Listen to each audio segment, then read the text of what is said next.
సరే గత 5 ఏళ్ల కాలం చూస్తే అన్ని వ్యవస్థలంతా విధ్వంసం చేశారు జగన్మోహన్ రెడ్డి గారు. ఇప్పుడు వాటన్నిటిని సరిచేయటానికి మాకు కాలం సరిపోతుంది. అందువల్ల కొంచెం సూపర్ సిక్స్ అమలు చేయడంలో కొంచెం ఆలస్యం అవుతుందని చెప్పి చంద్రబాబు గారు చెప్తారు.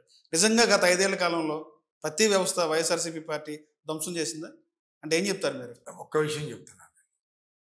వాళ్ళు ధ్వంసం చేశారని అంటున్నారు కానీ ప్రతి వ్యవస్థలోనూ ధ్వంసం అంటారు. ఏ వ్యవస్థ చెప్పమనండి.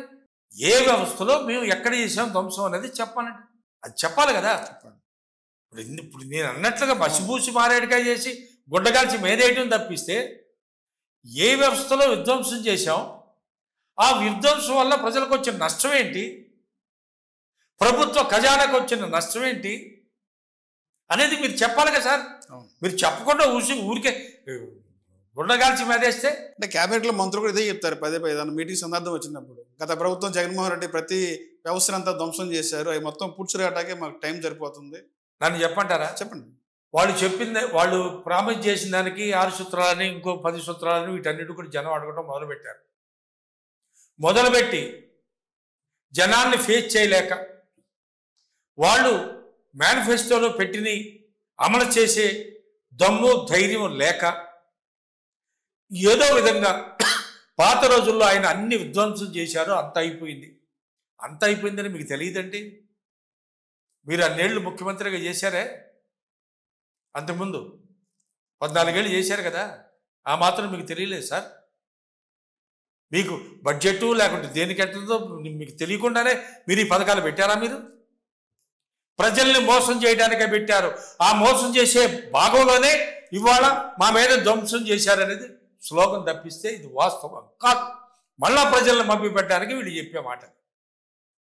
మళ్ళీ ప్రజలు ఎక్కడ అడుగుతున్నారు, వీళ్ళు వివేకనైపోయారు, వీళ్ళకి తెలిసిపోతుంది, అందుకని మళ్ళా ఏదో చేశారు ఆయన అన్నీ చూస్తున్నారు.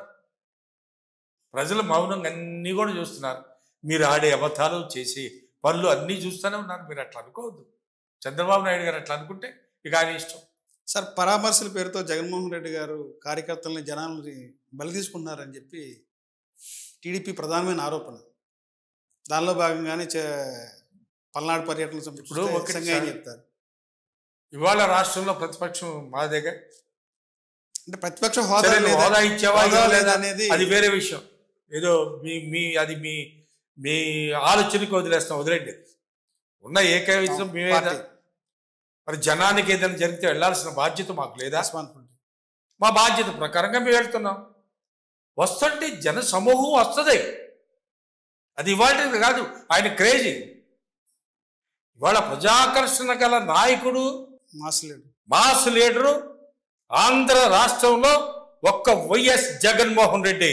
Take it granted. నేను చూస్తున్నా జనం ఏ విధంగా పరుగులెత్తున్నారు, ఆయన కలవడానికి ఎంత ఊళ్ళుస్తున్నారు నేను చూస్తున్నాను. నేను ఆ పరుగెత్తడం ఏంటి, ఆ గొడవ ఏంటి, ఆ ఫాలోయింగ్ ఏంటి, అసలు నిన్న చూశారు కదా వడికాలు చిత్తూరులో కూడా అసలు ఏంటది, ఆ జనం ఏంటి, ఆ ఎంతమంది పోలీసులు ఎంతమంది ఉన్నారు అక్కడ. అయినా ఆగారండి.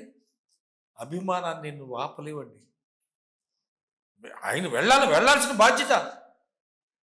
ఒక అపోజిషన్లో ఉన్న మేము వెళ్ళాల్సిన బాధ్యత. సిస్టంలో ఎక్కడ పొరపాటు జరుగుతానో ఇంకోటి జరుగుతానో వాళ్ళ పరామర్శించి మంచి చెడు తెలుసుకొని, ఇప్పుడు మేము వెళ్ళబట్టాక ఆయన 4 రూపాయలు ఇస్తానో ఇలా అంటుంది. ఇప్పుడు జగన్మోహన్ రెడ్డి గారు అక్కడికి వెళ్ళబట్టే కదండి. సో డెఫినెట్లీ మా పని మేము చేయాలి కదా. మేమున్న టైంలో 22 నుంచి 29 రూపాయల వరకు నడిచిన కేజీ మామిడికాయలు పళ్ళు ఇవాళ 4 రూపాయలు అంటున్నావు. అదైనా ఇవ్వటం లేదు కదా. ఇది డబ్బులు ఇస్తారన్నారు, ఇచ్చారో లేదో కూడా తెలియదు. మరి ఇవన్నీ ఏమి లేదండి. ఎవడో అడగకూడదు. ఆయన అన్నారుగా చంద్రబాబు నాయుడు గారు, వైసీపీ వాళ్ళు ఎవరన్నా అడిగితే వాళ్ళ నాలిక మందో అన్నాడు. తర్వాత మాట అనక ఈ మాట అన్నాడు ఆయన. ఏంటది? ఇంకో నాయకుడు ఉన్నాడు, ఆయన తాట తీస్తా, నార తీస్తా, పేక బిసుకుతా అని ఆయన అంటాడు. కానీ ఈ ప్రజాస్వామ్యం మన రాష్ట్రంలో ఈ స్థితి వచ్చింది. అటెస్సి